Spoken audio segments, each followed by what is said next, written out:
末世降临系统响起，系统绑定成功，恭喜宿主获得100倍增幅系统，从此开启你的撩妹人生吧。你猛地从床上坐起来，浑身都被冷汗打湿了。我没事。你明明记得自己在末日里被最信任的女友背叛，现在竟然重生了。但是令人卧槽的是，距离末日爆发只有仅不到半个小时。好不容易重生，结果只剩半个小时，末日就要降临了，这不是玩我吗？但凡给你多一点的时间，就可以去整个几百万的物资，直接苟到寿终正寝。现在只剩半个小时，关键还是凌晨5点，上哪整物资去？就在这时，你忽然感觉脑海中一道白光闪过，随即一个无边无际的空间出现在你眼前。恭喜宿主获得空间异能，宿主尽可能的去储存物资吧。空间异能，你脸上露出狂喜之色。你清楚地记得上一世，随着时间推移，动植物逐渐开始变异，人类当中也开始出现异能者。空间异能便是最受欢迎的能力之一。不过空间异能却仅几平方，像这样大到根本没有边界的，简直闻所未闻。有了这个空间以后，何愁没有物资？可惜第一场灾难便是酸雨，末日的第一场酸雨大概只会持续3天左右，后面便是持续数月的大暴雨。想要把酸雨的毒性清除干净，起码也要等到半个月以后了。也就是说，我必须要准备半个月生活的物资。想到这里，你连忙在房间里翻箱倒柜子，最后找到了半箱水、1箱桶装方便面、2袋螺蛳粉、1盒午餐肉。你把手放在1箱方便面上，心念一动，整箱方便面瞬间消失在原地，出现在你的系统空间。检测到物品，是否对物品进行增幅？是的，物品增幅成功，恭喜获得100倍奖励。存进空间的物品可以增幅100倍，这真的不是幻觉。你迫不及待把其他食物也都收进空间，无一例外，这些东西全都被增幅了100倍。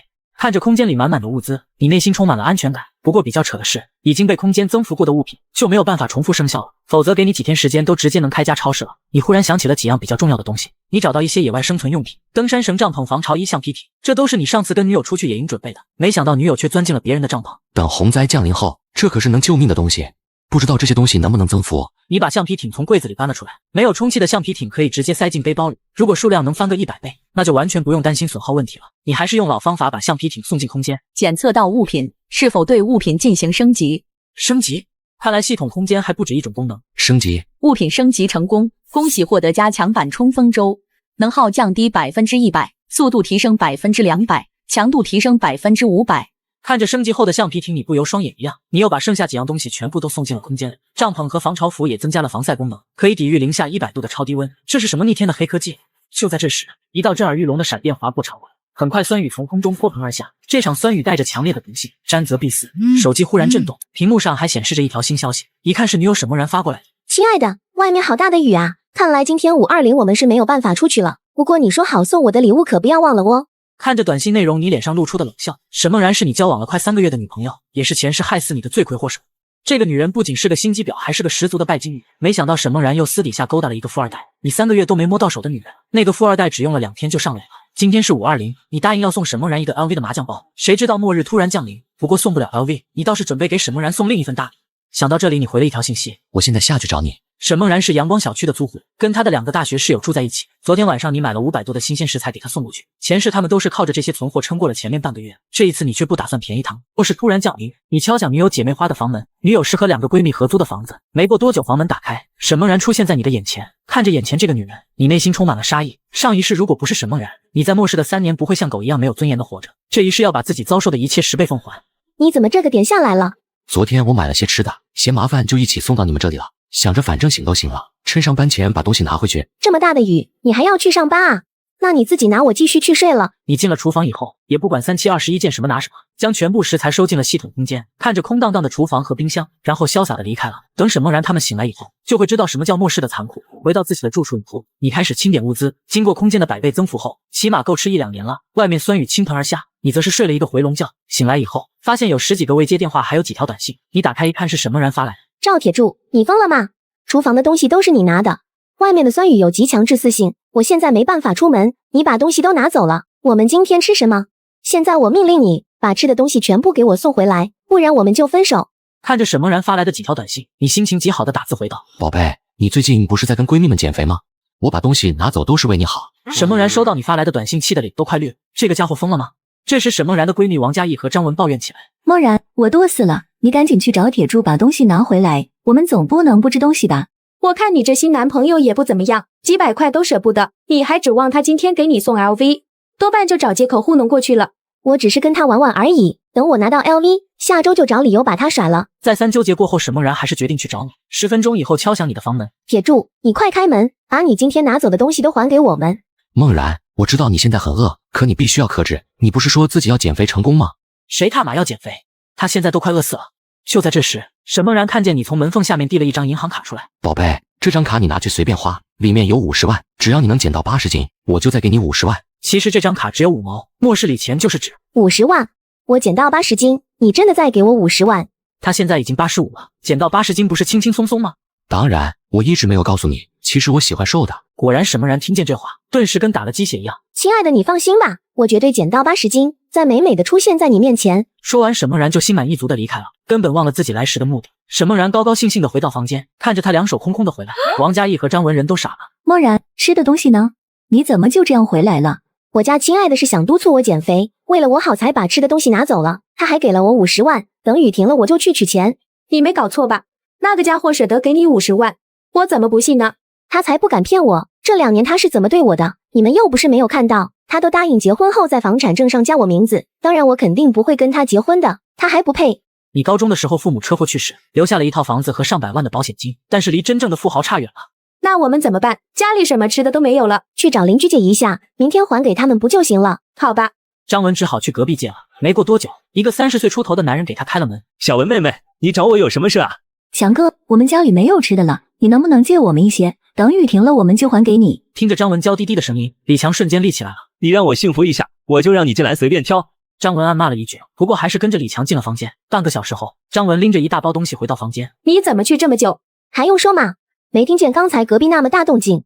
强哥家买了新的健身器材，我就在强哥家运动了一下，你们可别想歪了。张文说的运动到底是什么？大家都心知肚明。沈梦然也知道张文是什么德行。梦然，你真的不吃？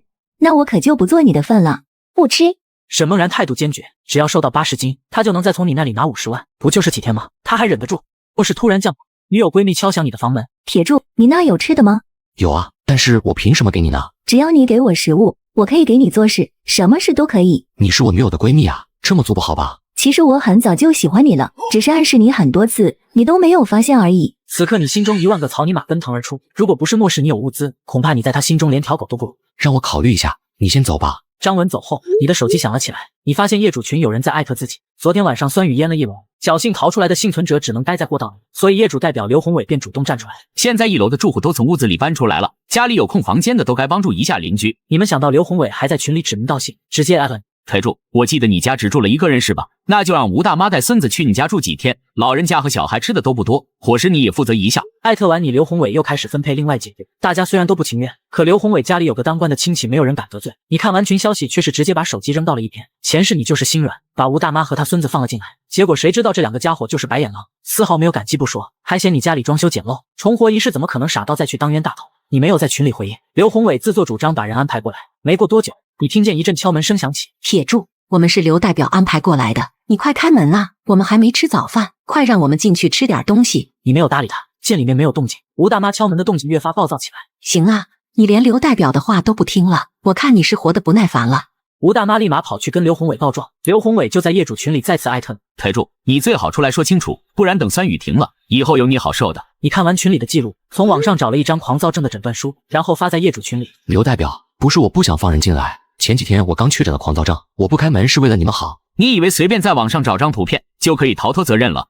那你们可以来试试。你这话并不是为了故意吓唬人。现在如果有人强闯你的房间，你会毫不犹豫送对方去见阎王。看见你的发言，吴大妈顿时怂了。刘代表，我不想跟疯子住在一起。我记得你家只有2个人，要不我跟孙子来你家挤挤。你身为业主代表，更应该以身作则。刘宏伟直接被吴大妈给干沉默了。他家里吃的也不多，怎么可能让吴大妈祖孙住进来？吴大妈还在群里不依不饶。刘代表，你赶紧表个态，我俩都快饿死了。要是我孙子饿出个好歹，我跟你没完。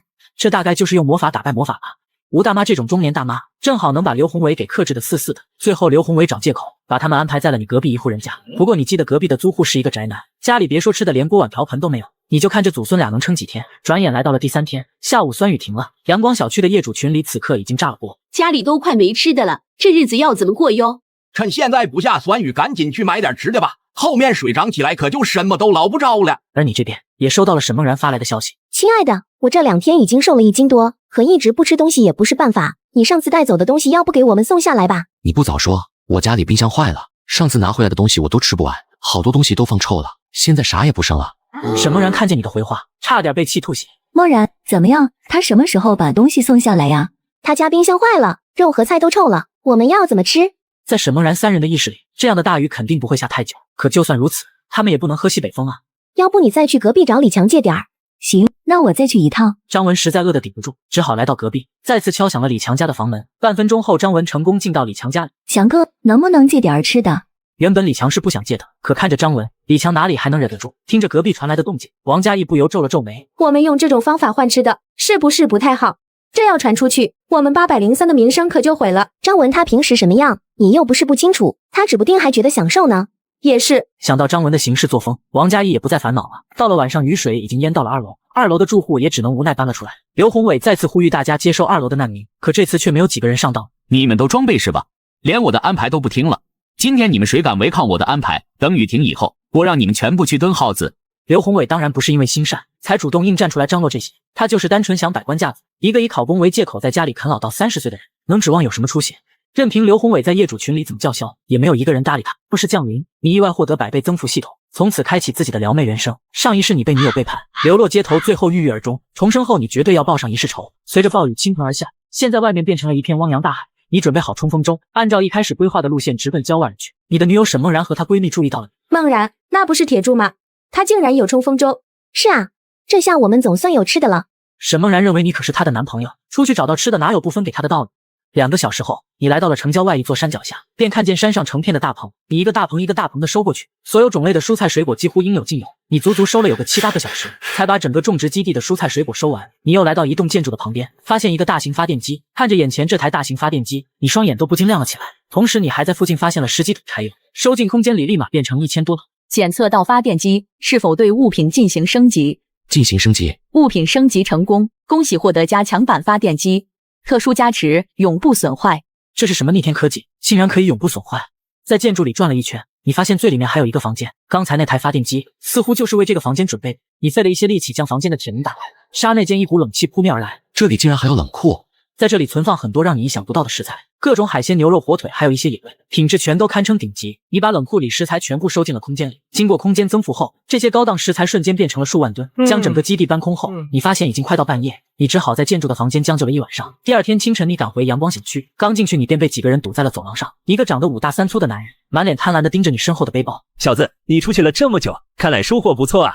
你淡淡看了这几人一眼，没有多说一句废话，直接一拳将对方打倒。上一世在末世里混迹3年，谁不是从人堆里爬出来的？你更是专门学过格斗技巧，这些家伙在你眼里根本不够看的。就这样，你顺利的回到了15楼。就在你准备开门进屋的时候，住在隔壁宅男家的吴大妈像是掐着点一样快步走过来。铁柱，你这次出去都找到什么好吃的了？有事？哎呦，大家都是邻居，别这么见外嘛。你懒得搭理他，然后头也不回的回到房间。另一边，得知你回来的沈梦然3女此刻都激动的不行，张文饿的双眼都快冒绿光了，恨不得现在就去向你现身。不过他知道你看不上自己，这件事还得让沈梦然去做才行。铁柱竟然活着回来了，身上肯定有好多吃的。梦然，你别再磨叽了，快去找铁柱吧，以后肯定可以养活我们3个人。梦然，你可不能再像以前那样对他爱答不理了。现在我们有求于人，等你见了铁柱，记得给你一点甜头。如果雨一直不停的话，那你就是他们的长期饭票，肯定要好好哄，以后才能卖力给他们干活。所以说你不懂男人，如果我像你一样见到男人就直接献殷勤，那他们只会把你当玩具，才不可能乖乖听你的话。可你跟王少爷在一起的时候，不也马上就睡了？那怎么能一样？我跟王少爷是真心相爱，去酒店那也是情不自禁的。张耀撇了撇嘴，什么狗屁真心相爱，不还是看人家有钱。10分钟以后，沈梦然来到你家门口，沈梦然发现你的房门竟然是打开的，你正用铁板固定防盗门，这些都是你从种植基地找到的工具。铁柱，你这次出去是不是找到了很多食物呀？我是你的女朋友，你难道不应该分我一半吗？你都这么胖了，怎么还一天只知道吃？沈梦然，你太让我失望了，我们分手吧。沈梦然愣住了，你竟然要跟他分手？没想到你是真的嫌弃他胖。等你什么时候瘦下70斤再来找我吧，到时候我还是会重新接受你的。你把沈梦然的推到门口，然后重重关上了房门。你用了1天时间把门窗都进行了加固，转眼又是3天过去，很多家里有存粮的，现在也已经差不多见底。刘宏伟便把大家聚在一起，想要商量个对策出来。商量好以后，众人浩浩荡荡的来到了你家门口。铁柱，现在大家都很困难，你能不能把冲锋舟给大家用一段时间？等洪灾过去，上面肯定会给你表彰的，这可是光宗耀祖的好事。别怪我没提醒你们，酸雨的毒性3天前就减弱了，你们该第一时间去附近超市收集物资，而不是听刘宏伟的话，在这里跟我浪费时间。邻居抓住了你话里的关键，酸雨的毒性已经减弱了。小区对面的生鲜超市距离你们也就几10米，出去一趟风险并不大呀。意识到这一点，跟着刘宏伟过来的那些人顿时一哄而散，只留下刘宏伟像小丑一样站在原地。一切看似都在往好的方向发展。若是降临，你意外获得系统加持，恭喜宿主获得100倍增幅系统，请开启你的末世之旅吧。正当你沉浸在系统降临的兴奋时，你却透过窗户发现，不远处的操场上有一个大型蜥蜴。你知道变异生物会出现，却没想到就在自家楼下。现在有一点你非常确定，那就是变异妖兽核心可以提升实力。你现在必须要弄到一颗核心做测试。前期的变异生物较弱，大多都会保留变异前的很多习性，再过不久寒潮就会降临，在极低的温度下，这只变异蜥蜴会失去行动能力，到时候正是你动手的最佳时机。你回到客厅，把空间里武器取出来，其中有你最常用的折叠刀。如果能有一件远程武器就好了。想到这里，你脑海中忽然浮现出一个复合弓。以前你出门的时候，发现对面的邻居肩上挎着复合弓，这武器就非常合适。不过在这样的环境下，大家都清楚武器的重要性，就算你用实物跟对方换，人家也不见得会卖给你，所以你必须得再等等。随着巨型蜥蜴的出现，沈梦然3女也被迫搬离了8楼。变异蜥蜴只需要露个头，就能轻易的发现他们比其他人都要更危险。梦然怎么办？我们不会被困死在这里吧？我们要不去铁柱家吧？上次我看到他把门窗都用铁皮封起来了，里面肯定很安全。你怎么不早说啊？那我们现在就过去吧，他家里肯定不愁吃喝。决定好以后，沈梦然3女便结伴来到15。我不太想跟铁柱说话，你们2个跟他沟通吧。沈梦然依旧还是端着架子，不愿意放下身段去求你。王嘉义当即上前喊道：铁柱，你快开门，我们来你这里住一段时间。几位，不是我不想放你们进来，前2天我跟梦然已经分手了，你们跟我个大老爷们住一起不太合适。这有什么？我们不介意的。可是我介意啊。听见这话，王嘉义忽然回想起你跟沈梦然在一起3个月，2个人连小手都没有拉过。想到这里，王嘉义当即看向沈梦然说道：梦然，我们今天必须住进屋子，你就别闹脾气，赶紧跟铁柱和好吧。那我试试吧。沈梦然走到房门面前，磨蹭了一会儿才极不情愿地说道：铁柱，我们和好吧，只要你让我住你家，我可以跟你睡一个房间。这话暗示已经很明显，你怎么可能听不懂？如果你家房间不够，我们3个都住你房间也不是不可以，到时候你想做什么就做什么。这个张文还是一如既往的生猛，看着门外的3个女人，你忽然有了一个主意。其实我也很想让你们进来，可你们也知道现在物资有多紧缺，我这里的东西只够再养活1个人，要不你们先商量商量，看谁进来合适。你很清楚，沈梦然3女不过是塑料姐妹花，与其现在拒绝她们，不如再看一场好戏。听见你的话，最先炸毛的就是沈梦然。你是什么意思？我才是你女朋友，你让我进去就行了，还管他们2个干嘛？我们都是朋友，梦然你怎么能这么小气，只顾自己呢？梦然，你这话就有些过分了。就像你说的，你跟铁柱已经分手，我们凭什么就要排到你后面？他们这么多年的朋友，沈梦然却只顾自己，这也太自私，太不是东西了。我跟铁柱分手只是暂时的，你们住进去那像什么话？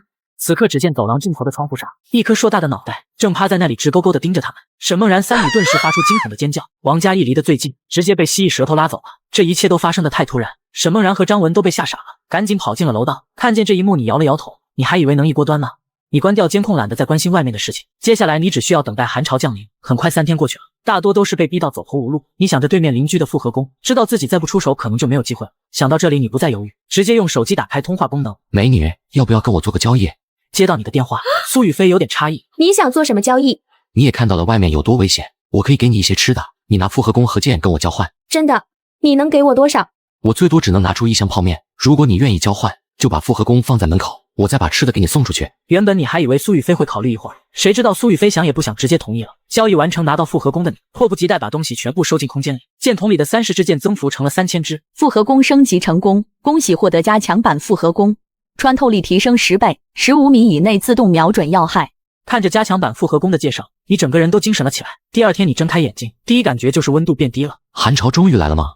不知道那只蜥蜴怎么样了？你透过窗户看到蜥蜴还在小区游荡，这下你就放心了。寒潮刚降临，变异蜥蜴还没有冬眠，看来为了保险起见，还得再等个几天。演了10年的女友，却因为没有穿你喜欢的黑丝，被你直接当场说分手。重生末世，你不仅拥有先知先觉，还手握100倍增幅系统。正当你在整理系统内增幅的黑丝时，忽然听见大门的方向传来响声，你当即打开监控看了一眼，结果发现2个人正在撬你家的锁，原来都是小区业主代表刘宏伟使唤。此刻刘宏伟正在旁边催促开锁的人。怎么还没好？你到底行不行？别催，马上就好。你看到这俩人，觉得是时候给出点教训，要不然以后的日子清静不了。你直接拿出棍子打开门，对着2人就是乱揍。铁柱，你疯了吗？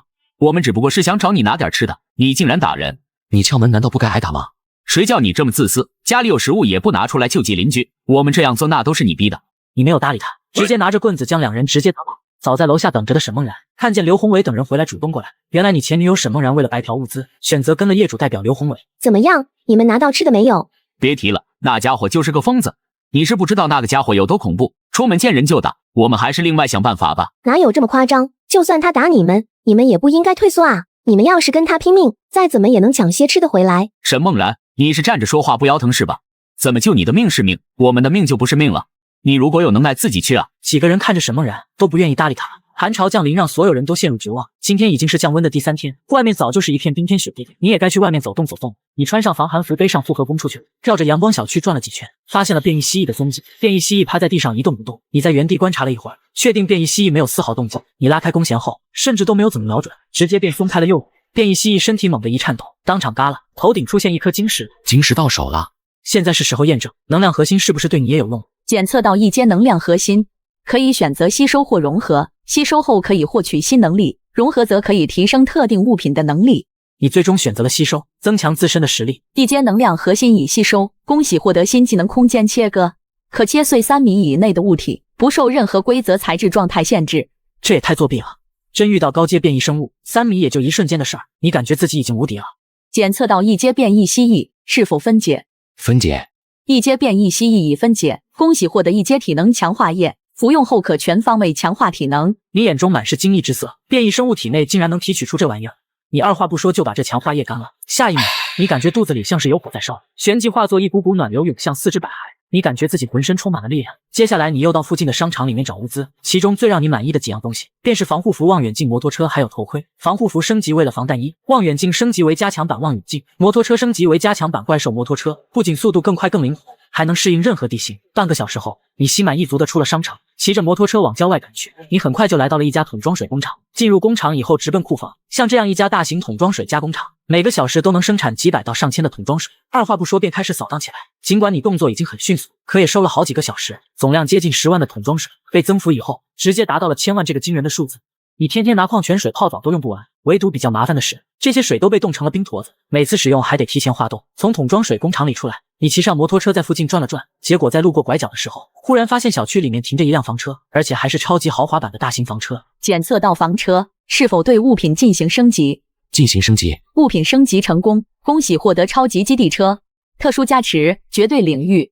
在超级基地车内永远不会受到伤害。看着房车升级后的效果，你眼珠子都快瞪出来，这不比你那小破房子安全多了？这辆超级基地车充满科技感，走进基地车内部，里面所有的东西应有尽有，厨房、卫生间、卧室一应俱全，一些隐藏的功能和细节更是把生活方方面面都考虑了进去。最让你满意的是车内的永久恒温系统，舒服的让人根本舍不得离开。你熟悉了一下房车的功能，便把房车重新收回了空间里，回到小区，重生末世。醒来的第一件事就是提刀出门，去解决上一世背叛你的女友沈梦然。可是你到达房门口的时候，却意外听到房间内的对话。居室外面城外有避难所，只要到了避难所，到时候我们不仅不用再饿肚子，还有军队保护我们。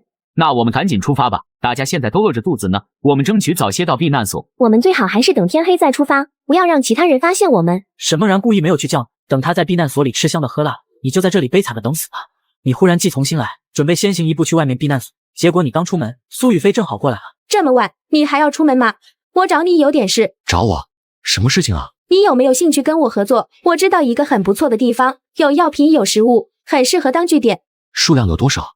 这个地方是我表妹工作的公司，她就被困在了那里，我想和你去救她出来。你说的那家公司在哪里？过去需要多久？就在新城区，我家里还有一辆山地自行车，咱们骑过去的话，应该几个小时就能到。今天我出门找到了一辆摩托车，骑我的摩托车赶路吧。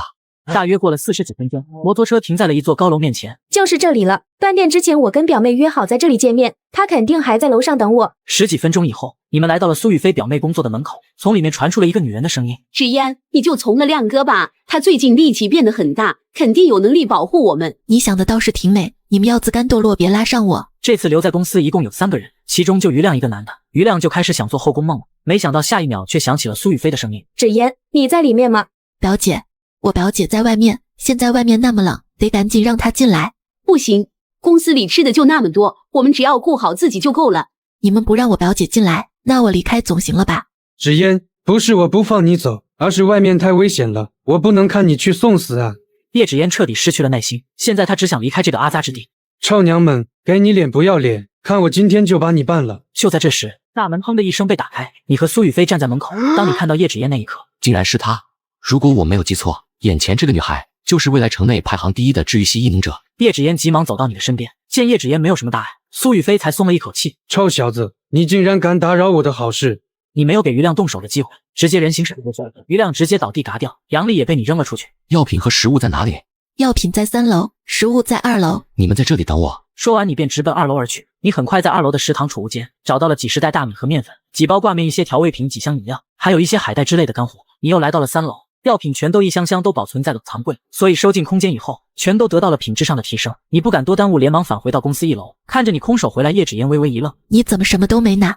这里有脏东西，我们先出去。你没有多解释，直接带着2人出了大楼。刚出门口，看见大厦上有一颗巨大的爬藤。我的妈呀，这东西怎么长这么大？这是一种寄生类的变异植物，对付起来非常麻烦，我们最好尽快远离这片区域。你们走没多远，一辆充满科技感的大型房车停在了前方的路口。铁柱，这车你从哪儿弄来的啊？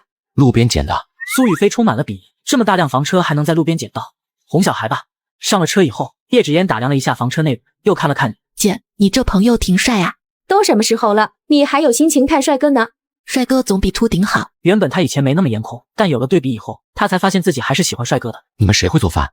冰箱里有菜，随便做点吃的。从现在开始，你就要培养这2个女人的自觉性。住在你的房车里不干活怎么能行？我来吧，我的厨艺还行。半个小时后，3碗香喷喷的面条出来了，你们3个美滋滋吃了一顿。吃完饭你就开始安排任务，以后做饭就交给芷嫣负责了，吃的东西你们不用担心，我会想办法。这时你又看向苏雨菲，想着得给她找个活。你考过驾照没？明天开始就由你来开车。若是降临，你父亲获得百变增幅系，而且还拥有一辆末世超级房车，最主要里面还有2位女神相伴。铁柱，今天我们去哪里？苏雨菲从今天开始，她就要充当这辆车的司机了。你取出平板放在桌面上，去地图上我标注的这个加油站。与此同时，沈梦然一行人找到了避难所，大门口有几个壮汉把守，沈梦然等人都快激动哭了。到了，我们终于到了。大哥，我们是来投奔避难所的，你快带我们进去吧。加入我们避难所可以，但所有物资都必须上交。你们要我上交所有物资，这是不是有点太过分了？避难所不是应该帮助广大群众吗？妹子，你说对了，我们建立避难所就是为了帮助更多像你们这样的人，上交物资也是为了统一管理。梦然，你赶紧把东西给这位大哥吧，到了人家的地方，肯定要守人家的规矩啊。沈梦然很不甘心，但还是把背包取下来递给守卫。反正避难所每天都会发放食物，他多吃一些不就能赚回本了？避难所是由一所学校改造成的，很快他们被带到了学校广场上，广场上聚集了上百号人。就在这时，一个光头男走过来，各位，今天我们的任务是加油站还有超市，大家找好工具，10分钟后就出发。听到光头的话，沈梦然等人满脸懵。什么？找物资？我们来饭都没吃上一口，还要出去干活？放心，等到了干活的地方，会给你们吃的。听见这话，沈梦然等人心里好受了一些，怀着对未来美好的幻想，沈梦然等人加入了队伍。到了加油站以后，他们期盼已久的早饭，竟然就是一块硬像石头的面饼，吃着还有一股怪味。此刻你到了加油站以后，发现这个地方已经被占了。铁柱，要不我们换个地方吧？他们人太多了，如果让他们发现这辆房车，说不定会动手抢。想抢，让他们尽管过来。你正愁没有机会尝试基地车的武器系统了。观察了片刻，你忽然起身走向车门。你们待在车里不要离开，我去就回来了。你下车以后，直接大摇大摆地走向加油站。这时候一道熟悉的声音传来：铁柱，我就知道你对我贼心不死，竟然还敢偷偷跟踪我，你要不要脸了？原来是沈梦然看到你，还以为你是跟着他来的。听见动静，沈梦然的新舔狗刘宏伟连忙冲到沈梦然身边。梦然，出什么事了？他跟踪我们。正在这时候，光头带着几个人过来了。都给我老实点，进去20个人，把便利店的物资全部运回去。早就混在人群里的你，立马自告奋勇的上前，第一个走进了便利店。你通过便利店后方的铁门，自己悄悄进入了加油站的地下室。地下室里一共有3个大型储油罐，把这3个储油罐收进了空间里。只是一个眨眼的功夫，3个储油罐瞬间就变成了300个储油罐，百倍增幅从不让人失望。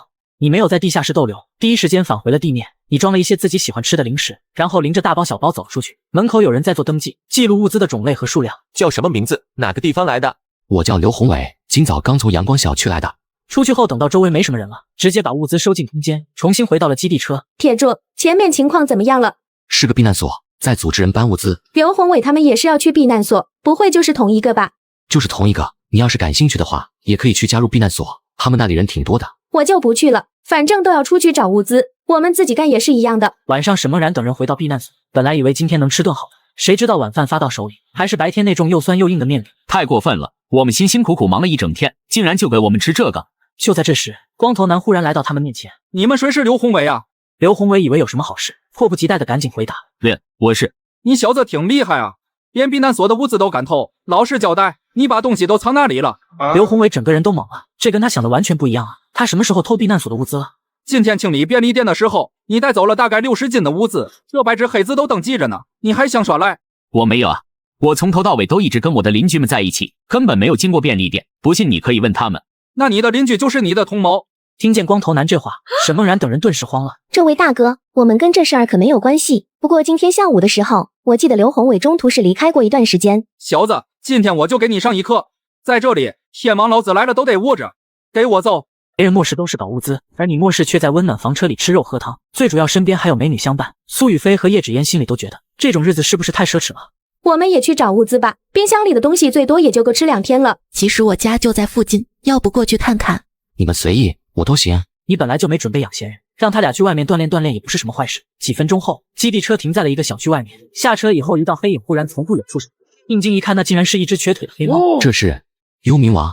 前世巨噬出过一头王级变异兽，因为浑身环绕着幽冥，故而被人们称作幽冥王，跟刚才那只黑猫的特征完全吻合。进入小区后，你一直在搜索黑猫的踪迹，现在物资也有了，异能也有，养只猫还是养得起。前世幽冥王的结局并不算好，幽冥王虽然是变异兽，但对人类却始终抱有善意。可幽冥王对人类友好，却不代表人类也是如此。要知道，这可是王级变异兽。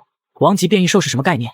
所以未来城借着幽冥王对人类的善意，把他诱骗到早就设置好的陷阱，然后残忍杀害。而幽冥王的能量核心则被未来城的第一强者吸收。到了叶芷嫣家里，发现门早就被人撬过。就在这时，隔壁一个女人走过来。芷嫣妹子，你竟然活着回来了！楼下那辆车是你们的吧？房车不是我们的，你别问了。你们房车那么大，能不能让我也住进去？不能。这时候，一只黑猫走过来，你直接将黑猫抱入怀中。这不是煤球吗？煤球是小区里的流浪猫，它以前还喂过一段时间，没想到这么长时间煤球竟然还活着。这是我养的猫，你们不能随便带走，除非你们让我住上那辆房车。听见女人的话，黑猫瞬间炸毛了，那凶狠的脸把女人被吓得后退了2步。煤球明明是小区的流浪猫，什么时候变成你的猫了？我前段时间收养的不行啊。别怪我没有提醒你，你想住我的房车，现在下去还来得及。女人有些没反应过来，她冲到窗边看了一眼，只见楼下已经有7、8号人围住了房车，他们砸门的砸门，砸窗的砸窗。完了完了，房车不会被他们抢走吧？你没有说话，直接取出复合弓一顿操作，转眼地面就倒了4、5个人，剩下的人反应过来，都纷纷找地方躲了起来。没过多久，你3人从小区里走了出来。是不是少了2句？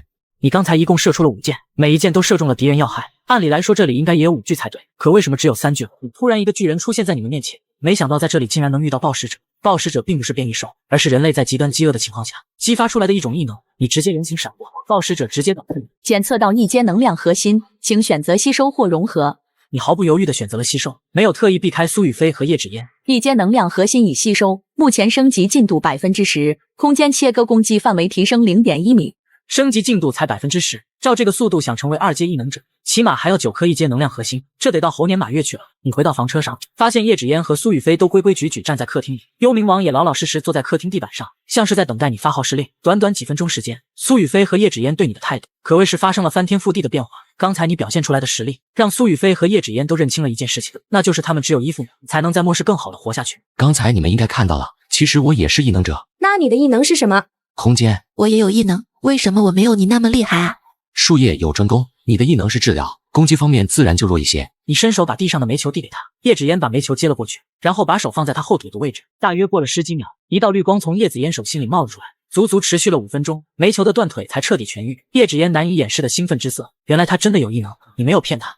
你从空间取出新鲜的食材补充进冰箱，又把之前在加油站顺走的零食取了一些出来放在客厅的茶几上，便自己回到了卧室。苏雨飞和叶芷嫣都快幸福的晕过去了。以后谁要是能嫁给铁柱大哥，那不得幸福死了。干嘛要便宜别人？我们可以自己上，就是不知道大哥能不能受得了。不是最可怕的是什么？那就是人心。接下来你就遇到了一幕农夫与蛇的故事。正当你与2位女神在房车内你侬我侬时，房车外有人敲响了车窗，听到有人敲门，你们3个人一起下车了。来的正是一个叫小雅的姑娘。芷嫣姐，求求你给我一点吃的吧，我爸妈快要饿死了。叶芷嫣认识这个女孩，她的父母曾经帮助过叶芷嫣。小雅也是我的邻居，有次我摔伤了腿，是小雅爸妈送我去的医院。说到这里，叶芷嫣有些犹豫地看向大哥，我可以给她一点吃的吗？你没有什么意见，拿出2盒巧克力，1包士力架，这些都是可以保命的东西。小雅，我只能给你这么多了，你快拿去给叔叔阿姨吃吧。芷嫣姐，能让我上去坐一会儿吗？我双腿快冻得没有知觉了。听见这话，叶芷嫣眉头皱了起来。小雅的父母都快饿死了，现在好不容易得到食物，难道她不应该赶紧去救叔叔阿姨吗？这是正常人该有的表现吗？芷嫣姐，你不会这么简单的要求都不答应我吧？你怎么可以这么没有良心？小雅，对不起，叔叔阿姨的恩情，我只有来世再报了。叶芷嫣并不是傻子，你们3个转身就上了房车。小雅看到你们不带她，直接暴怒。叶芷嫣，你太不是东西了，你就是个白眼了。我爸妈当初就不该救你。小雅在外面拍了半天窗户，见里面始终没有动静，气得脸都青了。这时候冲出来10几道人影。臭丫头，你怎么这么没用？这么半天都搞不定。他们根本不上的，我看不如把车胎扎了，大不了后面再补上。对呀，抄家伙，给我把这辆车的轮胎废了。看着周围突然冲出来这么多人，正准备去开车的苏雨飞被吓了一跳。糟了，他们好像要扎车胎。不用管他们，你去开车。苏雨飞回过神，连忙走向驾驶室，启动了房车。引擎启动的声音传来，男人拿出破胎钉撒在地上，他还不信搞不定几个轮胎。然而下一秒，中年人就被打脸了。只见房车飞驰而出，从破胎钉上压过去，根本没有任何停顿。整整1箱的破胎钉，坦克开过去也得被扎成刺猬吧。可看着远去的房车，中年人除了无能狂怒，却别无他法。房车刚开出去不到2-3公里，苏雨飞忽然一个猛刹车，看着眼前的场景，浑身发凉。铁柱大哥，你快来看！仔细一看，才发现那竟然是一群飞鸟大小的蚊子，它们的爪子十分尖利，数量实在是太庞大了。天啊，怎么会有这么多大蚊子？现在可是冬天啊，怎么办？我们现在绕路还来不来得及？不用绕路，你们都去卧室里躲着，听到任何动静都不要出来，否则后果自负。你正愁没有地方刷能量核心，这不机会就来了。你直接拿出战刀下车了。大约过了10几分钟，房车前已经堆积了大量蚊子尸体。就在这时，一只70-80公分的巨型蚊虫过来，发现你以后展开了猛烈的攻击。你总算舍得出来了，看你往哪里跑！你直接一跃而起，紧接着释放出结合，结束了巨型蚊虫的生命。有绝对领域保护刷怪就是这么简单。第1颗能量核心也轻松到手。就这样，你砍了整整1天的蚊子，体力也已经到了极限，总共收集到了18颗能量核心，完全足够升到2阶。回到车上以后，叶芷嫣只做了3碗葱油面，再每人煎了1个荷包蛋。吃完晚饭，你把苏雨飞和叶芷嫣都叫到跟前。今天除了收获的18颗能量核心，大量蚊子也带来了不少1阶体能强化液，粗略看来起码有4-5升的样子。你取出3只碗，每个碗里都倒上了一些。这是什么？好香啊！可以强化体能的，以后每天1碗必须喝完。听你这么说，苏雨飞和叶芷嫣都是欣喜万分，两人将碗里的体能强化液一饮而尽，剩下1碗则是留给小煤球了。你回到卧室以后，把18颗1阶能量核心取出来。1阶能量核心已吸收，目前升级进度20%。吸收到第9颗的时候，升级进度便来到了100%，空间切割的攻击范围也增加到了4米。现在你距离2阶只剩下1线之隔。可当你准备一举突破2阶的时候，空间却出现了新的提示：吸收1阶能量核心，很大概率会造成进阶失败，是否继续吸收？这时候你忽然想起来，现在想要突破到2阶，就必须得吸收2阶的能量核心。算了，还是先去把超市的物资搞到手，再考虑2阶核心的问题。第2天，苏雨飞把房开到了你指定的地点，看了一下超市那边的情况，外面竟然空无一人。短短2天时间，避难所不至于就把超市挖空了吧？你越想越不对，还是决定亲自过去看一眼。你们在车上等我。你直接进入超市开始扫荡，一箱箱堆积如山的物资全部被收进空间，并且瞬间完成增幅。1个小时以后，你手都收软了，才将最后一个纸箱收进了空间里。这下空间里的国货种类总算是齐全了。结果当你准备离开的时候，便看见几道身影从冰道里走出来，其中一人你还觉得有点眼熟。不是降临，系统响起，系统绑定成功，恭喜宿主获得100倍增幅系统，从此开启你的撩妹人生吧。没错，自从你获得系统后，2名女神已经伴你左右。此刻你正在超市寻找物资，这时一个染着红发的女生过来，后面还跟着2-3个女生。你是谁？我先来你们后的，这话应该我问你们吧。我们只是想进去拿些吃的，也可以让我们进去吗？你们随意。红发女生咽了咽口水，带着人缓缓地朝仓库移动。正当这时，你突然叫住了他们。等等，你是不是叫徐颖？你怎么知道？我们认识吗？还真是你。前世你认识徐颖的时候，已经是末世3年后。那时徐颖是未来城精锐小队的队长，长得漂亮，地位又高，是很多男人心中的女神。最重要是徐颖是一名火系异能者，火系异能最克变异植物。你正愁要怎么对付医药公司外的那株藤蔓，现在办法不就送上门来了？徐颖，你有没有兴趣跟我合作？什么合作？我能让你的实力变强。说着，你直接从兜里取出1颗能量核心。这个东西，我想你应该很需要吧？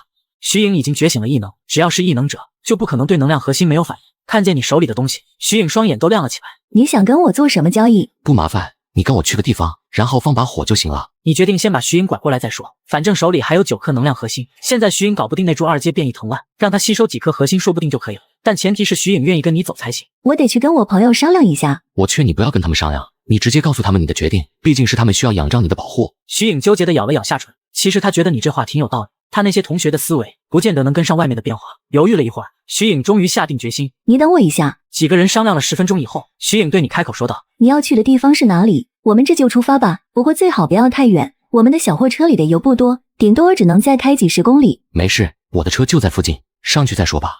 等几人走出商店，看到你的车，几个人惊呆了。原本戴眼镜的女生还颇有怨言，看见这辆房车后，她瞬间改变了之前的态度。帅哥，你这辆房车这么大，我们住进去应该也可以吧？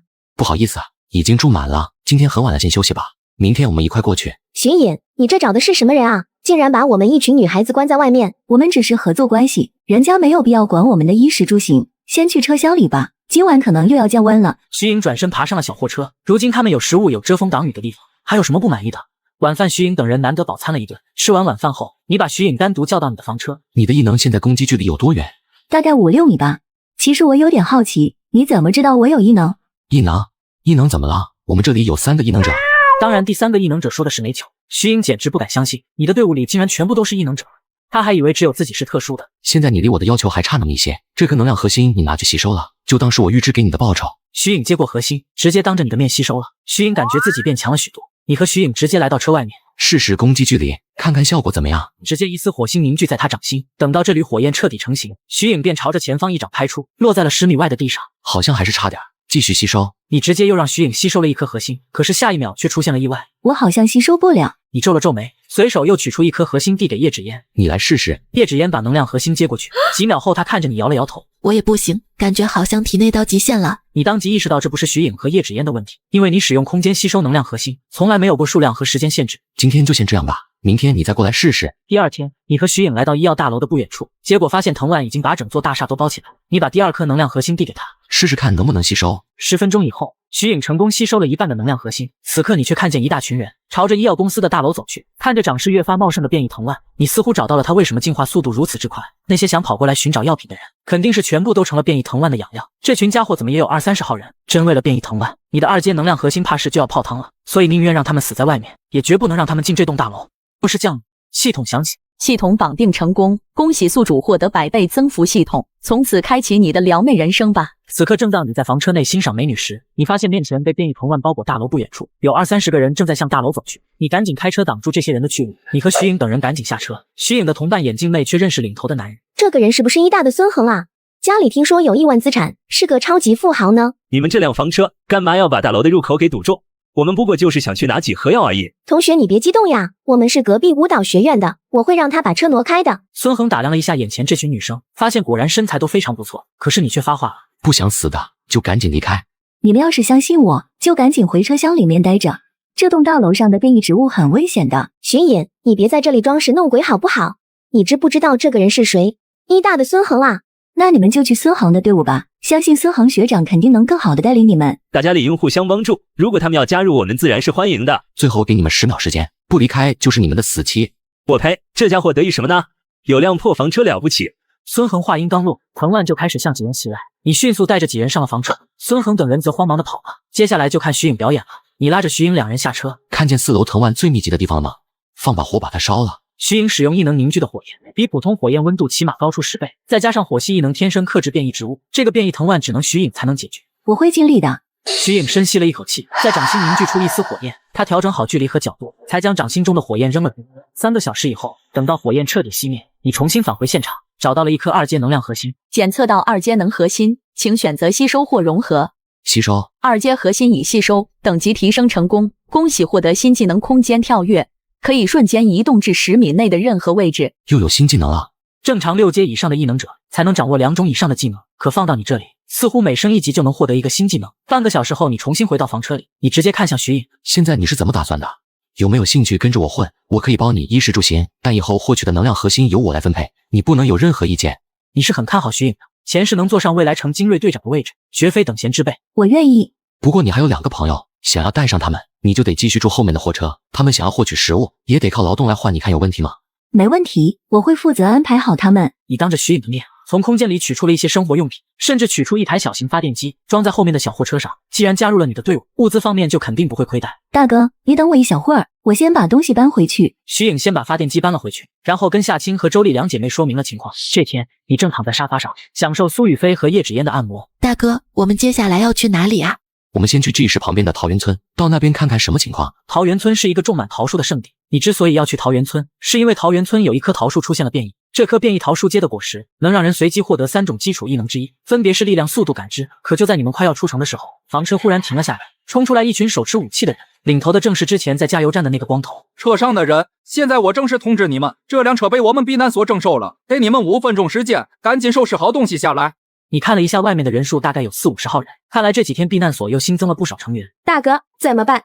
当他们不存在就行了，直接开过去就行。苏雨飞点了点头，然后踩下了油门。只见他们费尽千辛万苦设置的路障，全都莫名其妙的消失了。原来是被你的空间切割技能解决了。傍晚前，基地车顺利抵达了桃源村。到了桃源村以后，你让苏雨飞在附近转了转，想要在这么多桃树里找到变异的那一颗，也不是什么小的工作量。今天先休息一晚吧，明天早上开始干活。然而当夜幕降临后，你发现不远处一座山上竟然隐隐有灯光传出来。你意识到桃源村还有幸存者。末世降临，寒潮来袭。正当你带着美女驾车行驶时，有个老人带着几人拦住了你的车。你赶紧下车查看。小兄弟，你们是从城里来的吧？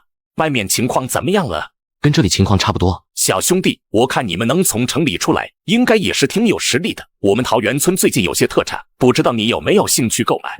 你一听土特产，瞬间来了兴趣。老者忽然从怀里取出一颗桃子，看见这颗桃子，你瞳孔微微一锁，这是变异桃树的果实。这果子可是好东西，吃一颗能顶好几天了，而且力气也会变大。不过我们只收食物，价格可能也不便宜。小兄弟可以想好了再做决定。你这次来可不单单是为了颗果子，既然对方想做生意，那就先走正常流程吧。听上去是挺神奇，不过我要怎么保证你的话是真是假？只要小兄弟给得起价，你们可以当场试吃。经过双方的议价，最后定在200斤粮食一颗。老者当即把桃子递了过去。小兄弟，你试试桃子的效果吧，要是跟我说的不一样，我就把粮食都还你。等我几分钟。你拿到桃子后，重新回到房间内，直接收进了空间里。物品升级成功，恭喜获得加强版变异灵桃。服用后可随机获得异能，基础异能概率为 90%， 元素异能概率为 8%， 特殊异能概率为 2%。虽然只有 8% 和 2%， 但有跟没有那可是天壤之别的差距。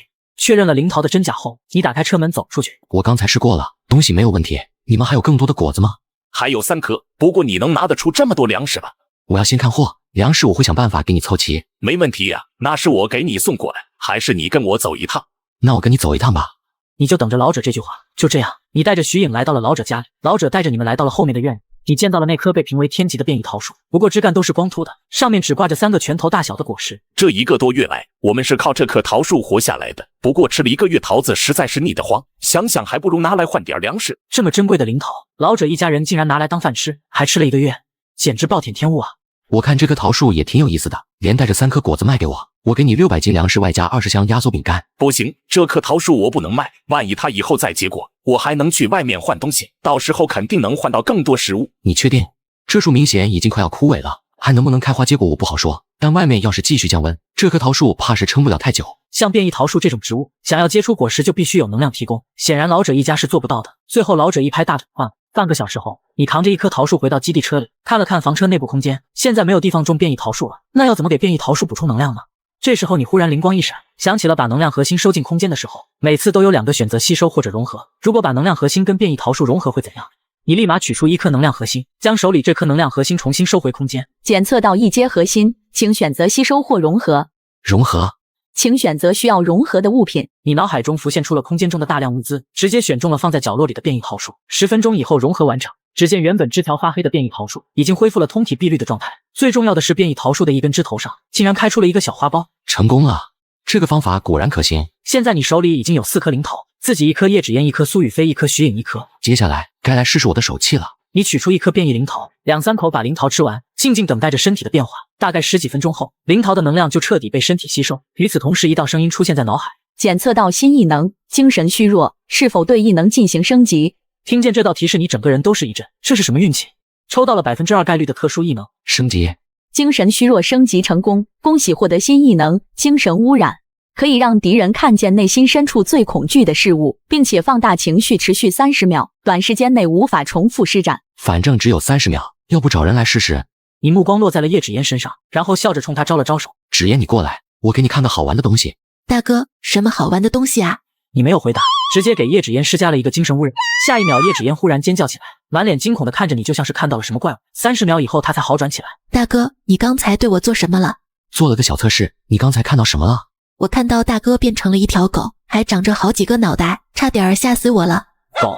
你这么大一个帅哥，竟然被人当成一条狗，开什么玩笑？末世降临，系统响起，系统绑定成功，恭喜宿主获得100倍增幅系统，从此开启你的撩妹人生吧。此刻你将灵桃拿给了苏雨飞和叶芷嫣，两人吃下后分别觉醒了雷电异能和感知异能。2天后，基地车抵达了 A 市，这里有一家国内规模最大的轻钢建筑工厂，很多漂亮的小别墅都可以轻钢搭建。大哥，前面就到你说的轻钢建筑厂了，不过我看路上有不少车轮印记，说不定有人在周围活动。没事，他们应该不是冲着轻建筑厂来的。莫是谁闲的没事儿干，把体力浪费在这上面。半个小时后，房车停在了轻钢厂外面，你独自一人来到工厂车间，这里大多是一些钢材还有切割的仪器，你把所有钢材和仪器都收进了空间里，这里面的轻钢用来修几百上千栋房子都没有问题，更何况收进空间里还有100倍增幅效果。今后就算你想要打造一个大型基地，这些轻钢数量都是完全足够了。你把整个仓库都逛完，发现里面还有一片空地，这里有3栋成品的轻钢别墅，类似于样板房，这倒是挺省事儿的。你毫不犹豫地把轻钢别墅收进了空间。物品升级成功，恭喜获得加强版合金别墅，内部新增回温系统，新增净水系统，新增电力系统。将整个厂房搜刮一空后，你正准备原路返回，却看见苏雨飞快步跑过来。铁柱哥，外面的情况不太对，你快出去看看吧。你发现外面的天色不知道什么时候已经变成黑压压的一片，这个时间点怎么会出现龙卷风？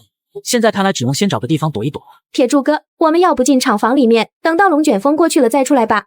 不行，厂房内部空间太大，我们必须找个地下室，把周围都加固一遍才算彻底保险。你很清楚这种规模龙卷风的威力，龙卷风从巨石过来最多也就几个小时，你们必须要在几个小时内找到合适的地下室再进行加固。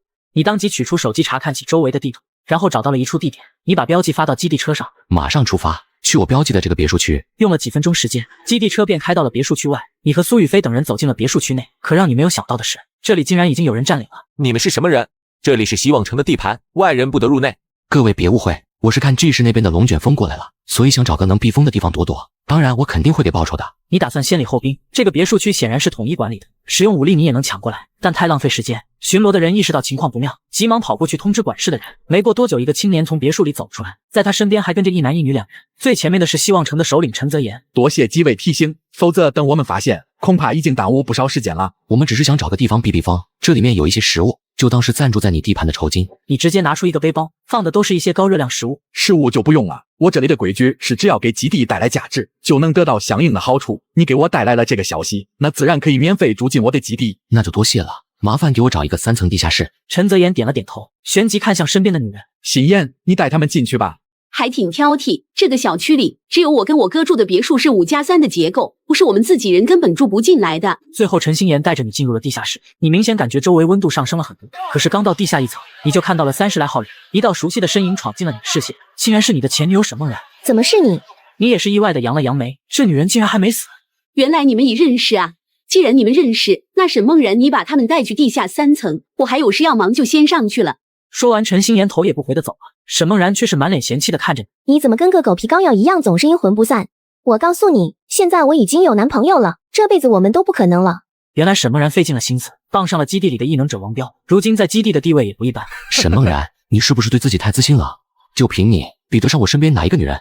这时候，沈梦然才发现你身后的几个女人，御姐的、少女的、可爱的，什么类型都有。但她现在的男朋友可是异能者，等等，她就让王彪把你们全部赶出去。王彪可是基地的2把手。沈梦然把你们带到地下3层以后，就迫不及待地找到王彪。彪哥，刚才进去的那几个家伙，你能不能把他们赶出去啊？我跟他们有过节。那几个人是首领安排的，他们就是进去躲龙卷风的，有我在，没有人可以欺负你。亲爱的，你可是基地的2把手，首领他只不过是个普通人，我觉得你比陈泽言更适合当首领。今天你就要在大家面前立威，让大家都知道你才是基地最有话语权的人。那行吧，我这就去把那几个家伙轰走，你也别住地下1层了，直接搬去3层跟我住吧，咱们还没正儿八经的睡过呢。看着王彪着急的样子，沈梦然露出娇羞的笑容，但是他怎么也没有想到，自己的噩梦才刚刚开始。不是降临，系统响起。系统绑定成功，恭喜宿主获得100倍增幅系统，从此开启你的撩妹人生吧。此刻正当你带着女神在休息时，你的前女友沈梦然带着接盘侠王彪过来了。铁柱，现在我正式通知你们，你们可以从这里滚了，不然我男朋友可就要动手了。我男朋友可是力量异能者，单手就能举起几百公斤的重物。这么厉害吗？你正觉得无聊，没想到乐子主动送上门来了。你们赶紧滚吧，不要让我宝贝说第2遍。王彪在沈梦然的吹捧下，不禁有些飘飘然起来，说话语气都变得嚣张了。你却是觉得场面还不够酷辣刺激，抬手便给王彪施加了精神污染。下一秒，王彪忽然浑身一震，旋即扑通一声就跪在了沈梦然面前。妈，我真的不是故意的，你就饶了我吧。听见王彪对沈梦然的称呼，你差点把口水喷出来。好家伙，前一秒还是宝贝，现在就变妈了。眼看越来越多人注意这里，沈梦然只感觉脸都被丢光了。没看出来，你们玩的挺花呀。你的精神污染足足可以持续半分钟，动作快的说不定孩子都造出来的。很快半分钟过去，王彪的情绪渐渐平复下来。就在这时，陈泽言兄妹过来了。各位，龙卷风正在快速招式靠近，威力比我想象的还要恐怖。如今这个地下室就是最安全的地方，只能委屈大家在这里集结了。大约过了1个小时，地面忽然微微震动起来，地下室里此起彼伏的惊叫声响起。好在这个过程只持续了几十秒，直到外面彻底安静下来。你见风暴已经过去了，就抖了抖身上的灰尘，上前说道：“多谢首领收留，既然龙卷风已经过去，那我们就告辞了。你们这就要走？我们本来就是路过而已，看在你们免费收留的份上，我提醒一下，最好不要留在海边的城市。哥，海边的确挺危险的，以后说不定还有海啸。我们就搬家吧。是被风这么一刮，以后找物资肯定也难了，留在这里大家也活不下去。”就在这时，一阵诡异的动静从外面传来。你走到入口处看了一眼，发现外面一团半透明的东西正蠕动着朝你们靠近。这是什么鬼东西？水母吧，应该是被风刮过来的。你差点密集恐惧症犯了。随处可见一种超大型号的蓝色水母，但由于它们自身特性，爬行的速度称得上缓慢，换任何人来都能被这场面吓得屁滚尿流。可在你眼里，这些变异水母就是一颗颗能量核心。等你把这些变异水母全部清扫了，叶芷言他们说不定也能提升到2阶了。这种机会可不常见。你准备向外走去，你赶紧回来，外面太危险了。我们得离开了，等下你们最好把地下室入口重新封上，外面到处都是这玩意儿。你带着几人出来以后，就开始安排工作，准备干活了。尽力使用远程攻击，不要沾上他体内的液体就行了。说着你就展开了攻击。你先试着攻击了一个小的，检测到1阶变异水母，恭喜获得1阶体能强化液、水母皮以及浓缩水母毒液。1阶体能强化液服用后可全方位强化体能，变异水母皮可以阻挡同级水母毒液侵蚀，对其他毒液也有一定防御效果。浓缩水母毒液对金属以外的物质具有强烈腐蚀作用。看着分解出来的几样东西，你满意的点了点头。有了这玩意儿，收集能量核心的时候就不用畏手畏脚了。转眼7天过去，在这7天时间里，你收获了1阶能量核心500多个，2阶变异水母的能量核心只有5颗。经过这几天，你决定给团队建立一个贡献数据，他们可以根据自己的贡献值换东西。最后统计了一下，苏雨飞4300点贡献值，徐颖有4900点贡献值，叶芷嫣只有50点贡献值。因为它的作用异能是治愈属性，队伍里的几个女生，只有叶芷嫣是你心甘情愿养着的。毕竟这可是未来能使用复活术的神级奶妈，就算她啥也不干，你也会给她把升级用的资源准备好。与此同时，陈泽言他们总算能踏出那间阴暗的地下室，这段时间可把他们憋坏了。今天大家先去收集食物，顺便找找有没有什么代步工具。我们的确是该搬家了。我好像看到了2辆车，一辆豪华大房车和货车。王彪不管3七21，直接朝房车冲了过去。其他人见状也只能跟上了。正当王彪准备去砸车时，徐颖开门出来了。谁想砸我车门？是你啊，小姑娘。你们这2辆车借我们用个几天，等我们的人都转移到隔壁城市，保证把车完完整整还给你们。不借。小丫头，你难道不知道我是异能者吗？就你们那个小白脸队长，我一拳就能打死一个。彪哥，我要住这辆房车，到时候我们2个人住在房车里面，其他什么人都不带。王彪不禁被沈梦然说动，像他这么稀有的异能者，就应该住在这样的房车里，否则怎么体现他高贵的身份？说着，王彪就准备对徐颖动手，可是接下来一道火光忽然在他眼前闪，直接将其打飞。王彪等人见识到你们的实力后，最后没办法，只能乖乖的离开。不是降临，系统响起，系统绑定成功，恭喜宿主获得100倍增幅系统，从此开启你的撩妹人生吧。正当你在和女神聊人生时，不远处一只超大号水母过来。这只水母足足有5、6米高，你直接拿出复合弓交给苏雨飞，苏雨飞连忙拉弓射击，可是下一秒却让你始料未及，水母好像没有受到伤害一样。怎么可能？一点作用都没有。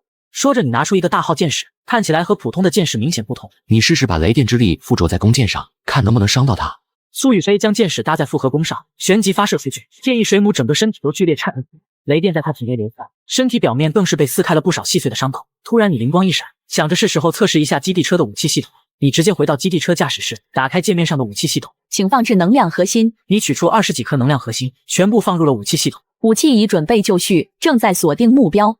与此同时，基地车顶部忽然升起了一个平台，平台上碗口大小的炮管灵活地转了360度，最后对准了基地车前的3阶变异水母。发现3阶变异兽，击杀成功率100%，是否攻击？攻击。随着你话音落下，随即一道光柱从炮管发射出去，下一秒精准无误命中目标，目标已击杀。友情提示：基地车的武器系统可单独升级，使用能核心融合即可。你退出武器系统，然后起身来到基地车外，先挥手把3阶变异水母的尸体收了起来，然后找到了一颗3阶能量核心。有了这颗3阶能量核心，突破3阶就基本不用愁了。正当这时，陈心妍却跑了过来，你看他还拖着受伤的陈泽言，他脸色苍白，眼泪瞬间滑落下来。请问你这里有药吗？我哥要死了，求求你救救我哥吧！我是不是提醒过你们不要离开地下室？你们自己不听，还跑过来给我添乱，现在闹成这样，怪得了谁？刚才基地里的人为了弄到这2辆车，又是出言不逊又是动手的，他们的确是理亏。陈心妍咬了咬牙，直接跪在了你面前。只要你愿意救我哥，我可以答应你任何条件。我是异能者，虽然没有你身边的几个人厉害，但我还是有些用处的。我可以给你1盒药，但你要用50只变异水母跟我交换。我愿意，只要能救他哥，他什么都会愿意去做的。说着，你拿出1盒药递给他。片刻之后，陈泽言的伤口已经开始凝结，但是还处于昏迷之中。想不想让你哥马上醒过来？想，当然想。我可以帮你，但你必须永远的替我卖命。也就是说，你要跟我离开。像陈心妍这种潜力股，你是很想收入囊中的。不，我不想跟哥哥分开。可我这没地方给你哥哥住。可以让他睡车顶。你都被陈心妍的想法给惊到了，这可真是亲妹妹。大冬天零下几十度，让亲哥睡车顶，亏他想得出来。我还可以给你一个情报，我哥前几年投资过一个养猪场，前段时间我们搜寻车辆，就是为了去养殖场看看能不能找到一些猪肉。可以，那就把你哥带上，住车顶就没必要了，让他住后面货车的驾驶室吧。你权衡利弊后答应了陈心妍。后面的小货车跟基地车不一样，货车的车厢跟驾驶室却是分开的，让陈泽言一个人进去挤问题倒是不大。太好了，老大，我以后肯定会好好替你卖命。虽然我还不知道你叫什么名字，但以后我生是你的人，死是你的鬼，这辈子我都跟定你了。为了怕你反悔，陈心妍急不可耐地表达着自己的忠心。只要陈泽言能醒过来，以后他们兄妹还在一起，当一次狗腿子又怎么了？叶芷嫣，你过来给他治疗吧。10分钟以后，陈泽言醒了过来，看见陈泽言苏醒，陈心妍顿时面色一喜。你们聊聊吧，沟通好以后就开始干活。我最多只在 H 市待3天。说着，你带几人回到了房车。转眼又是3天过去 ，H 市的变异水母基本上都被你们清空了。接下来便是准备出发去养猪场。你把平板电脑的地图打开，然后递给陈心妍。上次你说的养猪场在哪里？在地图上标注出来。陈心妍接过平板电脑，找到养猪场的位置。这就是我哥投资的那个养猪场，里面起码有上万头猪，还有一些鸡鸭什么的。你看到位置后，表情僵在了脸上，没有看错吧？荣西山，你怎么记得？这里好像出过一头9阶的变异猪王，不会就是陈泽言那个养猪场里的吧？这头9阶变异猪王，听说体型足足有几十米高，是真正被定义为怪兽级别的变异生物。上一世未来城联合周围几个基地，足足出动了100多名异能者，才将这头变异猪妖给击杀了。想到这里，你更加觉得自己应该走这一趟。决定以后，你把平板电脑收了起来。那就休息一晚，明天我们出发去荣西山。要是降系统响起，系统绑定成功，恭喜宿主获得100倍增幅系统，从此开启你的撩妹人生吧。你怎么也没有想到，意外重生后竟然获得如此的系统。为了收集物资，你带着一众美女来到了一处养殖场。养殖场是陈泽言兄妹的，为了报答你的救命之恩才送给你的。可是到了地方以后，却没有发现一头猪。哥，你养的那些猪呢？你请来看场子的人不会偷偷把猪都卖了吧？不会，看场子的老主任品还是信得过的，我们去找他问问就知道了。你知道上一世这里曾出现一头变异猪王，上山以后你就一直在寻找他的身影，可却并没有任何收获。10几分钟后，你们便看见了几栋大铁皮房子。正好这时看场子的老朱走了过来。陈老板，你怎么过来了？老朱，下面棚子里的那些猪呢？猪都还在呢，冻在旁边的库房里了。陈老板，现在这里我也做不了主，你们要是缺吃的，我去给你们拎几只鸡过来，但你们得立马下山。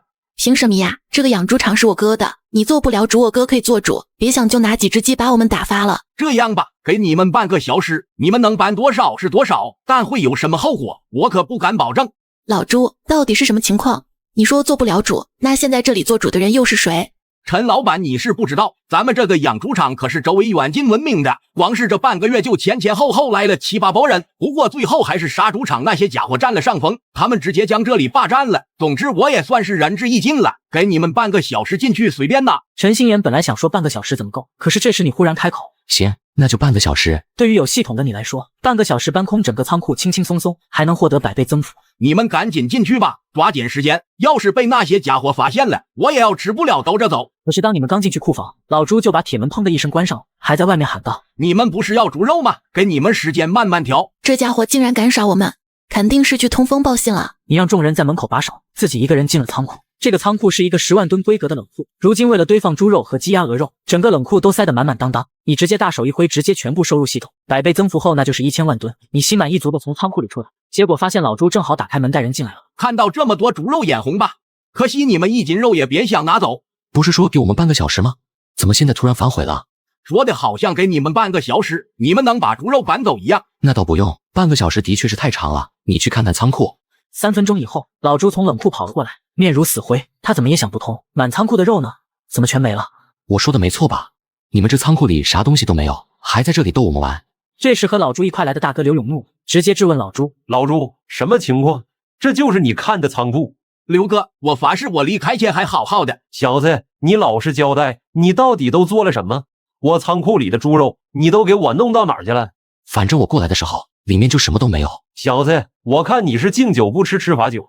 刘勇恼羞成怒的朝你冲过来，你直接挥手释放出空间切割，下一秒，刘勇直接当场消失了。其他人看到这一幕，直接全部吓跑了。今天收获还不错，奖励大家去我车里洗个热水澡，晚上我们再好好庆祝一下。从房间里出来，你直接带着几个人准备上车。可是叶芷嫣忽然感觉到一股强大的气息。大哥，好像有什么东西过来了，这好像是3阶变异生物，跟上次我们看到的大水母是一个级别。你一看是一头变异猪王来了，这一次你准备自己动手，试一试自己目前的实力。你直接一个箭步过去，猪哥对不住了，直接起步接切割。可下一秒，他却转身就朝旁边的密林冲去。就在你纠结追不追的时候，一道黑影忽然从你身后跑了出去。你定睛一看，原来是那只变异黑猫煤球。煤球已经以每秒几十米的恐怖速度，它飞身跃到了变异猪王的脑袋上，一颗半透明的晶石就被他硬生生的掏了出来。变异猪王发出最后一声悲鸣，倒地不起。天哪，煤球太厉害了吧！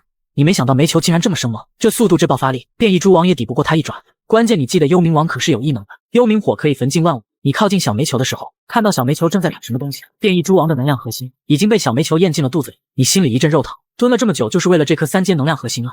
下一秒，一缕拳头大小的幽冥火正围绕着煤球的身体缓缓旋转。幽冥王，煤球变异了。看见这一幕，你瞳孔微微一缩，小煤球现在才开始变异。时间1分1秒过去，小煤球一个清越优雅的走到你面前，你脑海中响起一阵声音：可恶，主人！这难道是小煤球的声音？看着小煤球灵动的双眼，你内心不可谓不震撼。主人，我知道是你救了我，以后我都跟着你混。你今天干得不错，不过下次杀掉猎物后，战利品需要我来统一分配，这点你能做到吗？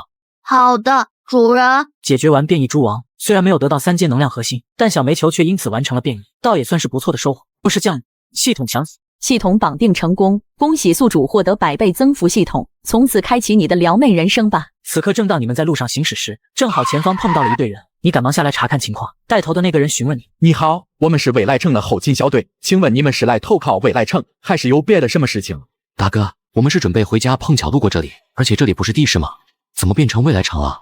地市现在改名叫未来城了，既然小兄弟家在这里，那自然也是我们未来城的人。那还挺好的，等我回去跟家人报个平安，也来和你们一起搜物资。小兄弟，我们未来城呢有个规定，那就是车辆得基地统一管理，所以你们只能把车留在这里。这么豪华的一辆大房车，要是弄回去得换多少物资啊？他过来费了半天口舌，就是为了让你们把房车交出来。那我去找队友商量一下，毕竟这车也不是我的。你回到房车以后，苏雨飞和叶芷嫣有点担心。铁柱哥，前面有好几道不同寻常的气息，这支队伍里起码有5名异能者，要不直接开车撞过去吧？我们的车够硬，肯定撞不坏的。不行，他们的车太多了，还有几辆大型的重卡，就算我们的车撞不坏，大概率也开不过去。慌什么？我正愁手里没什么车辆，这些人就送上门来了，倒是省了我很多麻烦。听见这话，苏雨飞和叶芷嫣都是微微一惊。你不会是想打劫人家吧？这支队伍看上去起码得有200-300号人啊，更何况这里是未来城的地盘。你抱起在沙发上打盹的小煤球，小家伙，该你表演了，出去吓唬一下那些家伙，遇到对方的异能者就直接带走，其他人可以不用管，记得不要破坏车辆。你打开客厅的窗户，把小煤球放了出去。下一秒，他浑身气息突变，身形瞬间暴涨到5-6米长。那一群人看到小煤球后，直接吓跑了。至于几个异能者，没有一个敢站出来。你直接下车，将所有的车辆全部收进系统空间，然后继续向前行驶。半个小时后，你们顺利的抵达植物园。你找到一块很大的空地上，把空间里的3栋合金别墅取了出来。你带着苏雨飞和叶芷嫣住进最大的别墅，徐颖和她2个闺蜜住进中型别墅，陈泽言兄妹则是住进最小的别墅。我可先说好了，免费是有时限的，1个月的时间你们得让自己成长起来。到时候还想继续住别墅，每天100贡献值。你这番话击碎了徐颖等人的美梦。100贡献值相当于每天都要猎杀1头变异兽。现在说正事，这个植物园有80%的植物会陆续变异，但植物的变异只有好坏2种结果。如果是往好的方向变异，说不定能找到变异桃树这样的植物；如果是往坏的方向变异，医药公司外面的那株藤蔓你们都是见识过的。所以你们接下来的任务，把植物园里有害的变异植物全部清除，剩下的变异植物全部保留下来。苏雨飞等人纷纷点头。前世地市的这个植物园被未来城打造成了顶级生态园，就这样你一行人便在植物园住了下来。第二天清早，你带着小煤球进入了植物园内部。10分钟以后，你看见一道巨大的影子随风摆动。从外形来看，这影子应该是一棵树。毫无疑问，这棵树已经完成了变异。你在空中收集到了一种棉絮，你把这种棉絮收进空间后，提示的竟然不是增幅，而是升级。物品升级成功，恭喜获得加强版青光丝，可制成各种防具，水火不侵，拥有极强防御力，同时能一直保持恒温，适合在极端气候下穿戴。没想到这棉絮竟然还可以制作防具，看着满天的棉絮数量绝对是不小的。想到这里，你拍了拍小煤球的脑袋。这个任务看来只能交给你了。几个小时后，小煤球累得腿都抬不起来了，终于将所有棉絮收集完成。你给小煤球奖励了一条小鱼干。主人，前面风实在太大了，我们还是先回去吧。其实这几个小时，你们一直都在外围打转，越靠近植物园内部风势就越大。你也很想看一下里面到底什么情况，但是掐指一算不宜进入，你就带着小煤球先回到别墅。你从空间里把青光丝取出来，让苏雨飞等人仔细清洗干净。你们谁会织布？听见这话，在场众人都面面相觑。织布？他们都是新时代的年轻人，让他们织毛衣恐怕都难。铁柱哥，要不去镇子上问问？也行，这件事就交给陈心妍兄妹去办。办成了有贡献值奖励，剩下的人从明天开始都给我去植物园里找这种棉絮。一听有贡献值赚，大家都纷纷来了精神，特别是陈心妍兄妹，当天下午就跑去了镇子，结果到了晚上，还真让他们找到一个会织布的妇人。你叫什么名字？先生，我叫罗芳。明天你就先在保安亭里面工作，等厂房搭建起来，你就搬到厂房里去。好的，先生。故事降临，系统响起。系统绑定成功，恭喜宿主获得100倍增幅系统，从此开启你的撩妹人生吧。此刻你正在为获得增幅系统兴奋时，苏雨飞直接跑了过来。铁柱哥，刚才有人跑过来报信，说是来了一伙人要接管这里。你一听直接怒了，如此拥有系统还岂能任人欺负？你去把徐颖和陈心妍叫过来，我们几个过去看看。10分钟以后，你来到大门口，走近一看，几个身上有配枪的人，分别带着一支队伍几十号人。未来城队非常欢迎各位的加入，以后每个月都要上交一份食物作为你们的保护费。那么请各位准备好粮食，不然我就要挨家挨户的搜了。听见这话，小镇里的居民都是怨声载道，简直欺人太甚。还保护费呢？现在威胁到我们安全的，明明就是这伙人。陈心妍眼中不禁满是怒火，想到当初他跟陈泽言创立基地，大家都是自愿加入，可未来城的做法简直就跟逼良为娼没有区别。一会直接动手，先拿下手里有武器的。铁柱哥放心，这些家伙就交给我。苏雨飞指尖闪烁着电光，他的攻击距离是在场所有人里最远的。3分钟以后，你们正式发动进攻。苏雨飞将雷球扔出，正中前方拿枪的李仲。下一秒，雷球炸开，连带着周围的几个人倒地不起。你带着苏雨飞3人一路横推过去，非常顺利。直到最后一支队伍才遇到了一点小麻烦，因为这支队伍里面也有一名异能者，而且还是极为稀少的特殊异能。对方看上去年纪不大，20岁出头女生。我的人都被你们杀了。女人冷笑了一声，脸上满是轻蔑之色。只见她抬起手臂，扬声大喊：放闹！请听我召唤！看着女人夸张的动作，还有中二的台词，你几人都被势尬住了。而随着女人话音落下，一阵狂风忽然凭空而起。铁柱哥，他的攻击距离好远，我们没办法靠近他。你当然不会被这么一个小问题给难住，直接召唤出煤球。煤球，给我喷他！躲在暗处的小煤球从天而降，冲着女人就喷了一颗黑色火球。只听轰的一声巨响，女人被火光淹没。今天的行动你还是比较满意的，看来养的这帮小弟已经慢慢成长起来，以后都不用你太操心了。就在这时，苏雨飞忽然在不远处喊道：铁柱哥，你快来看，这边还有几个人。你没有想到，竟然还有几个人被绑在角落，他们无一例外都是异能者，只是脖子上都戴着一种材质特殊的项圈。你研究了一下，发现这种项圈竟然可以限制人的异能。铁柱哥，我们在地上找到了这串钥匙，应该是那的异能者身上掉下来的。你接过钥匙，并没有解开这些人脖子上的项圈，而是顺手揣进了衣兜里。先把他们都带回去，回去先看看再说。回去后，那5名异能者全部关在了纺织厂的2楼。第二天，纺织厂的女工还有施工队的人都准时过来干活。跟他们同行的还有一个年过半百的老人，他就是小镇的镇长林家平。林家平简单做了一个自我介绍，然后向你说明了自己的来意。你的意思是想要带着整个小镇投靠我？铁柱先生，我们是带着诚意来的，以后你有什么需要帮忙的地方，可以尽管找我们，需要人手我们都能免费提供，食物我们会自己想办法的，不需要你再破费了。镇长，实不相瞒，我的确是打算在植物园这边定居，以后大家抬头不见低头见，各位真遇到什么麻烦，我肯定不会坐视不理，但我丑话说在前面，如果遇到诚心捣乱的人，我可不会手下留情。这是当然，真遇到这种败类，我第一个不会放过他。你满意的点了点头，没有马上提谁加入谁，只要能掌握话语权，把小镇的居民全部收编过来，那是迟早的事情。忙完以后，你去就见了昨天收的几个异能者。这几个异能者你让叶芷嫣过来看过，3个都是力量型，1个感知型，剩下1个是用途极广的金属性异能者。你迈步走进了房间，为首的是一个叫柳寒烟，说道：你什么都不用说，我们是不会加入你们的。你们是未来城的人，我把你们放了，岂不是放虎归山？听见这话，在场几人不禁有些慌了，没想到你把他们划分为敌对阵营。你们要是想活命呢，就让我看到你们的诚意，我这个人也不是不讲道理，如果你们能够说服我，我就把你们留下来。而在场的5个异能者，只有柳寒烟还算保持冷静，其他人全都乱了阵脚。给你们1分钟时间考虑，我耐心是有限的，如果今天你们不能给我满意的答复，明天开始就不再有食物和水。果然，1分钟以后，几个人最后全部妥协了。我加入，我愿意加入。有人开了头，另外4个人也都纷纷表态。见所有人都同意了，你内心也是大喜。有了几人的加入，团队实力也得到很大提升。你问到一个身材高大的青年，你叫什么名字？属于什么异能？我叫袁立，旁边一个钢铁厂的工人，异能是可以控制金属。幸好金属性异能者不是那个叫柳寒烟的女人，否则逆反心理太严重，可不是一时半会儿能调教好。不过柳寒烟却也是感知异能。既然大家都同意加入我的基地，那从明天开始，我就会给你们安排工作，希望各位不要让我失望。故事降临，系统响起，系统绑定成功，恭喜宿主获得100倍增幅系统，从此开启你的撩妹人生吧。上集你收了5个异能者，这时你正给他们开会。老大，在你这里工作真的可以吃喝不愁吗？你们都是异能者，只要别偷懒温饱是没有问题的。这时你拿出之前的蜥蜴皮递给柳寒烟，因为他的异能是感知异能。柳寒烟大概看了一眼，旋即却是瞳孔微微一缩。这鳞甲防御极高，接缝处的防御却足相对薄弱。如果将每片鳞甲单独取下来，再重新缝合成一件衣服，就算想挡住子弹应该都没问题。这片鳞甲你拿回去，就按照你的思路制作成一件防具。要是成品能让我满意，我以后就让你单独带一支队伍。柳寒烟微微一愣，他刚加入基地，你竟然就愿意让他单独带一支队伍？其实柳寒烟前世就是那个武器大师，让他单独带一支队伍，只不过是正常安排。你取出一张完整的贡献值兑换表，给面前的5个人说道：“你们赚到贡献值以后，可以找我兑换上面的东西。”正当你和几个人开会时，忽然地面剧烈震动了一下，只见不远处的一个山里，一道巨大的黑影正在与什么东西缠斗。它看上去起码有几十米高，外形酷似水牛，而在与它缠斗的生物似乎是一条巨大的黑蛇。这是啥玩意儿？奥特曼打小怪兽吗？关键这也没有奥特曼啊！袁立，把你们的人都叫过来，有活来了。2头势均力敌的变异兽自己在对面山头打了起来，看这架势一时半会儿还结束不了。我们需要现在撤退吗？那2怪物要是发现我们怎么办？这你就错了，现在他们才是我的猎物，你该记住他们不要跑路才对。听见你这话，几人脑子都快转不过来了。这么恐怖的怪物怎么就成了你的猎物？难道能量核心就是来自这种怪物？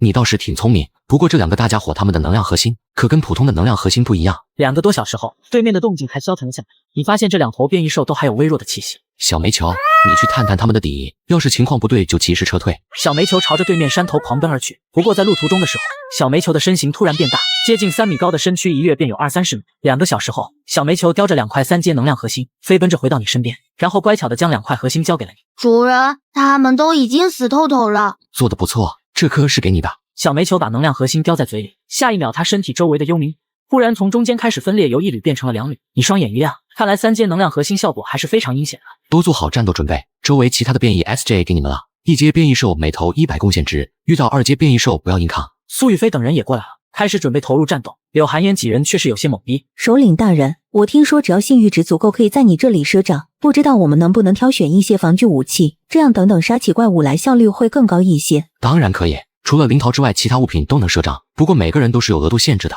你们刚加入基地不久，每个人都在500以内。这么说的话，体能强化液我们也可以选择赊账吗？可以，变异生物随时有可能出现，大家想要换什么就到纸烟这里登记，我只给你们10分钟时间。很快柳和烟几人就换到了自己需要的东西，他们第一时间将体能强化液服下，然后将装备都穿戴好。铁柱哥，对面有动静了，那就出发吧。你一行人赶到对面山上的时候，已经有几头变异兽过来了。苏雨飞和徐野一左一右站在你身边，一个释放雷电，一个释放火蛇，几秒钟就把这些变异兽给解决。直到第2天，你才将所有变异兽清理干净。夜幕降临，苏雨飞等人都全部回到了基地车前。你清点了一下战利品，这次共收获了387头1阶变异兽，23头2阶变异兽，外加之前的变异黑蛇和水牛，一共是2头3阶变异兽。大家都辛苦了，晚上我们庆祝一下。听见这话，徐颖等人不禁满脸惊喜，因为你每次说要庆祝的时候，拿出的食物都得是上千贡献值才能换到，平时舍不得换的稀有物资。回到别墅，你从空间里拿出了几斤猪肉、几斤牛羊肉、各种海鲜蔬菜，让叶芷嫣拿去自由发挥。另外还取了4、5种水果，超市里收集的零食全部堆在餐桌上，除了不能外带，想吃什么都可以尽管拿。柳寒烟几人哪里见过这种阵仗，全都傻站在原地，有些不知所措。我的天哪，这么多好吃的，真的可以随便吃吗？柳寒烟，等这次狩猎结束，你还有宋娇、庞俊、姚涵宇3人，就单独待在一个队伍，专门负责各种武器防具的研发和制造。这2天猎杀的变异兽，除了收集的大量体能强化液，各种各样的材料数量也极其庞大，制作成防具都能几百人的队伍，所以武器制造厂也得尽快建立起来。这支队伍就先以柳寒烟几人为主。柳寒烟精神一振，前段时间你说会让他单独带一支队伍，没想到这么快就给他安排。